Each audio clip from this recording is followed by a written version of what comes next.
I'm going to try and do this all in one take, so I apologize for any kind of weird editing stuff. But basically, I wanted to make this video because there's a very, very nice feature that I know Poiyomi shaders have. I don't know about other shaders, but it's called UV tile discard. Now I'm going to present a scenario. So, for example, one of the main reasons why avatars in VR chat are really commonly rated very poor in performance is because of skinned mesh renderers, which are essentially, uh,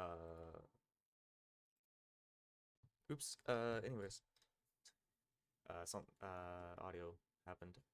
So basically, the main reason is mesh renderers, which actually can come at a pretty big performance decrease if you have like 50 of them on an avatar. However, and skin mesh renderers are the kind of thing that makes things bendy. So you can see how the mesh bends to this, because this is all one skin mesh renders. If it was static, it wouldn't be able to do this. Anything with blend shapes or shape keys also does that. Now, the issue with skin mesh renderers is that you can't properly add clothing toggles without having like 50 skin mesh renderers. Except you can using UV tile discard. However, UV tile discard requires very, very special setup in order to make it work. It's pretty simple, but it's a little weird in how you gotta set it up. So first, you gotta take your model. But yeah, this is how you set it up. So first, you gotta take your model, and what you want to do is you can see here, if you go to the data, the little green triangle, you can see all the vertex groups and the shape keys. Just go ahead and close those. You can see here, that's not supposed to be there yet. You can see your UV map, because if your model is actually textured, you'll have a UV map. If the thing's gonna load. Blender, hello? Oh, there we go. And so if we go to the UV map, UV editing, you can you can select your model and it'll show up like, I guess, something like this, really, if it's a bunch of combinations of materials. And yours may not look like this. You may not have this grid. And what you need to do is go here and go down to tiles and set, it's probably at like 1, I think. Yeah, this is what it looks like. You may have to be sure to get the texture of like a body or something so the aspect ratio is right in this so it's not weird. But go over here, set the tiles to 4, and this is the grid we'll be using. So what UV tile discard does is it looks at a special UV map that we're about to set up, and it goes, hey, don't render anything in this specific square. And it makes it disappear. So the way we're going to set this up is, first off, don't mess up your UV map. So what we're going to do is we're going to go to the UV map in the little green triangle section, and we're just going to hit the plus button. You can see it duplicates the UV map. And we're just going to name this UV map discard. Does not matter the name. You want to make sure you have that selected. You're going to make sure. And then you're going to take each individual clothing item. Now, if there's like little floaty bits like buttons on it, you're going to have to select those too. But I always find it easy to just press L and it will link select everything. So everything connected to the mesh will be selected. And we're going to select this and this. Then we're going to go to the UV editor right here. We're going to also press A to select everything. And we're going to move it. We're going to grab it, press G to grab.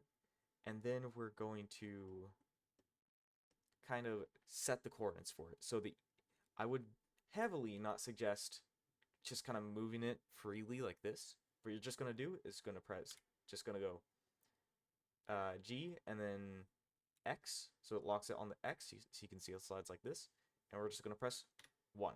It'll move it over one entire tile. That's because technically all these tiles are this exact same texture, so if it was slightly shifted off, things would be a little weird because you would have stuff like this happen. Uh, and for right now, we're going to make this disappear. And I'm going to do it again. Yeah, okay, so I'm going to do it about 3 more times just for repetitiveness. So you can see I do this, and then that. So the bad thing about UV tile discard is you only have this amount of slots to use. Now, this can change if you separate things out by materials, I think? No, it won't, because it will be all on the same mesh. Well, you can have two skin mesh renders on a good performance ranking avatar. So you could technically have about, what would this be? You have about like 15 clothing slots. So you could technically have about 30 slots to toggle clothing in. So we're going to do one more. Let's do the skirt here. So we're going to grab that, grab this. We're going to press G and X and press 3. Now you can do this for all your clothing items. If you need to use these up here, you can.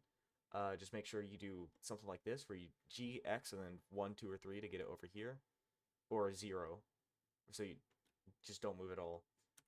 And then G, and then Y to lock it on the Y-axis, and then 1, 2. I just pressed 12. Stop doing that. Okay, 1, and then 2, and then 3. So that should be it. So I'm not going to do all of them. And what I recommend, first off, is we're just gonna like. So I'm going to open up MS Paint here, and we're just going to like kind of make a small grid. This is how I use.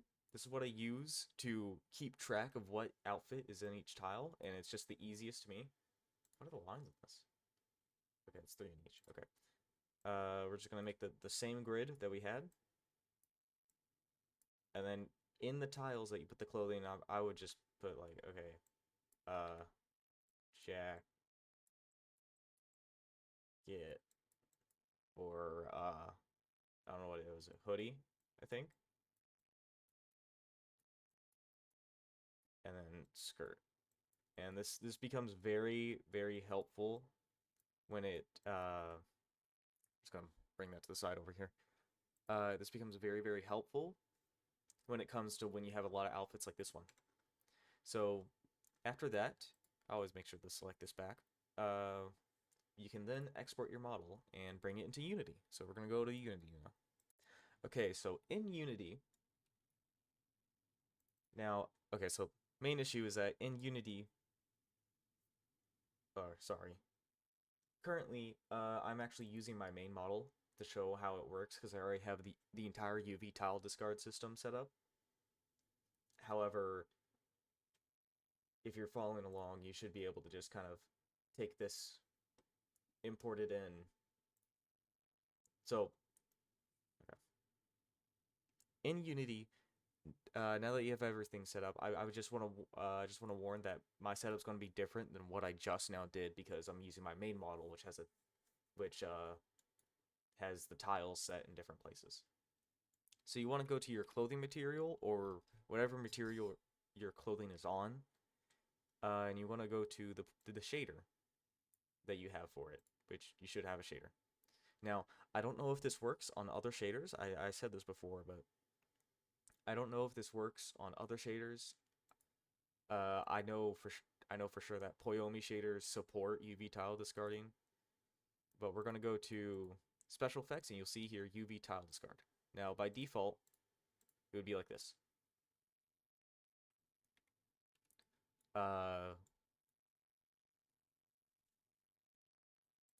You can see here in the UV tile discard, you'll have the option of setting or using the UV map of several UVs. So your original UV map for your textures is UV0.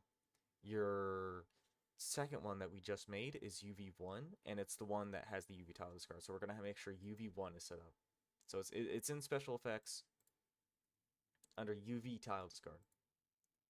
And then first off, don't ever press this one. That one's bad. That's where everything that isn't going to be toggled goes in. But you can see here, I have every single piece of clothing here to be able to toggle off, I think. No, I don't. Yeah, I do. Uh, so nothing happens because everything's assigned to different tiles. And so if you set it up like this, you'd be able to, because this actually lines up with the grid we made. So you can see here that each little box here is actually one little square in the grid. So if you were to press this one, you can see that what disappears. Oh, I assigned this to the top hat, I see. So you can see how just pressing it already makes it disappear. And then you can just set up an animation to toggle it, and you'll be good. I will go over that right now. I should also mention there's face discard. I do not know what face discard is. That's new to me. Anyways, you have these, and these are pretty self-explanatory. It either goes by the vertex or goes by the pixel. If you're doing like outfit toggles where two of the outfits are the same mesh, you might want to do pixel because then it'll more cleanly make one part disappear but keep the other part. But if by default, like most people, the outfits are all separate meshes, then you should be doing vertex. So we're gonna animate these, and first thing you should do is make sure you right click on these V equals 3210 things and hit animated when locked. And that's because when you lock in the shader for optimization purposes, you can see that you can still animate these things despite the shader being locked in. So we're going to just real quick make a animation. So I'm just going to do, I don't think I need to do this anymore. They probably fixed that bug, but it's good habit for me. We're just going to name this freaking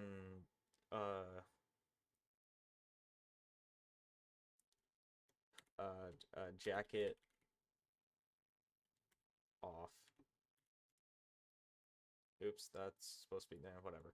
So you're going to go into recording, and the way you animate shaders in this, and this is why you can't have different materials with different things, because for some reason Unity doesn't discern against animating different shaders. So changing the properties of one shader is going to change the properties of all the shaders if they're enabled. So we're going to go to the clothing, and you can see here you can now press it and it'll record the keyframe in the animation. So I want to disable the jacket, which should be this one. Yep. But in the tutorial it would be this one, I think, down here. And I'm just gonna remove these. Oops. Okay, there we go. So you can see it makes it completely disappear. And something I've learned that it's a good habit to, in your animations, don't keep it on one keyframe, keep it on two, like this. Because Unity can kind of bug out when it's just like one singular keyframe. But you just do that, and the on animation is even easier to make because you can just duplicate this, rename it to jacket on, double click on it. You don't even have to drag it onto the avatar. You can see here it says 1, set that to 0, and you're done. I would also make sure to turn these off. Now, let's say you want to, yeah, I guess I'll do this, because I'm sure somebody's here is trying to figure out a good way to make an outfit toggle without the skin mesh renderer stuff, but does not know how to do a toggle, because it's very simple. But I'm just gonna do that just in case somebody watching this doesn't know how to do a basic toggle thing. Which, I mean, good for you for learning. I'm not trying to be condescending. Oops. So we're gonna go to the FX layer, and you'll have to define the parameter. Actually, yeah, you'll have to define the parameter first, which you would have to go here, and it would be like, uh,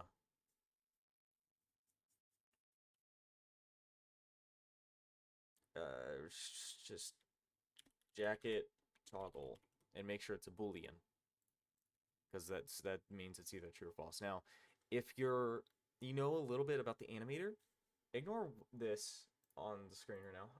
If you know a little bit about the animator, you can set up. This is a little advanced because it's supposed to be using like randomization. But you can actually use an integer to toggle all the clothing items. If you really want to do that.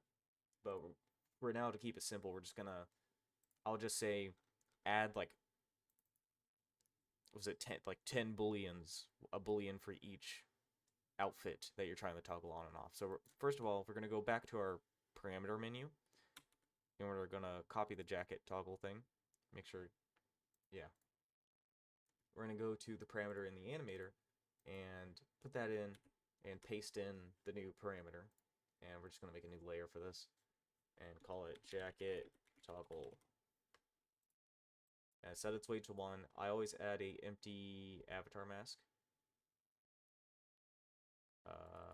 Yeah, there we go. Because Unity can kind of glitch out with facial expressions when there's no mask here for some reason in the FX layer. It's not something you have to really worry about for now. We're going to then go to our animation. Where was that animation? Was it in here? No, I deleted them. Why did I delete it? Okay, give me a second. Okay, so word of advice, don't delete the animations you just made. Okay, I just had to remake them. Also, wait, I did not do this. Hold on. Let me do that. Okay. Another thing is, when you have like a one frame animation like that, it's good habit to also turn off the looping. Because that you turn off the looping by selecting the animation and just turn off loop time. It reduces the load on the computer a little bit. That's nice. So we're just going to grab both our animations, drag them into here, and then you just set whatever the default you want it to be. I want the jacket to be on by default. So we're just going to set it as the default state, and we're going to make a transition here, make a transition back. Make sure you turn off right defaults for both of these. You should always have right defaults off. That's an entirely different thing, though. I think I might have covered it in my last video. I do not remember. I've already talked about it a little. And we're going to turn off exit time and set the transition duration to 0. Maybe like 0.05 or something if it's glitching out. Because I had to turn exit time to like 0.1, 0.01 because Unity could not handle a system going that fast. So we're just going to do that. It's probably going to throw... It did not throw errors in the console. I'm very surprised. Anyways, we're going to go to the conditions. We're going to add a new condition. Make sure the condition is jacket toggle. And make sure it's true so that when you click the button, it goes, hey, jacket toggle is now true. And it's like, hey, oh, jacket toggle is true. Let me just turn off the jacket. You could set it up the opposite way if that makes more sense to you.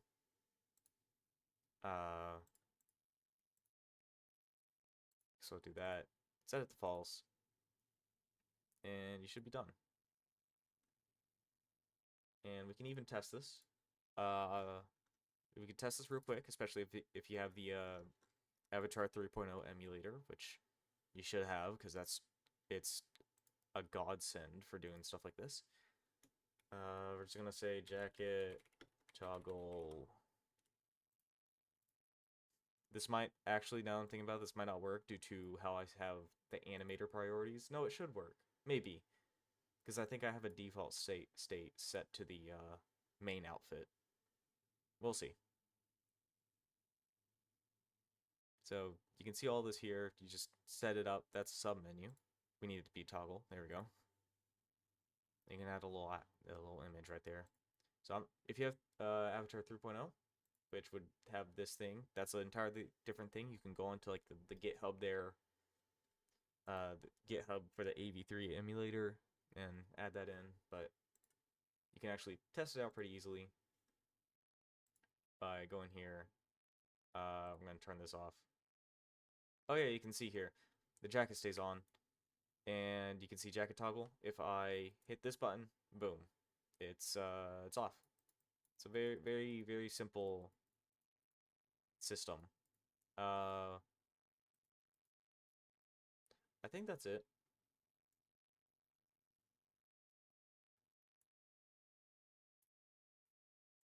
Actually, I can show you that there is a way to test it without AV3 emulator if it, because I mean this is simple enough that you might as well. If you take the animator, bring it over to this side so you can see both the screen and the animator at the same time. You can go to parameters. You can see your parameter right here, and it's checked on. You can just click this, and it'll do the exact same thing. So that's basically it. Thank you for watching, and I hope this helped. I I'm not really sure if I'll be answering comments because I kind of forget that I have an entire channel that people watch the tutorial videos now. If you couldn't tell by my upload schedule, so I can't guarantee it. I might pin a comment if anybody has advice or something. I don't know. I'll have to figure out how to pin a comment too. But thank you for watching. I'm going to end the video now. Goodbye.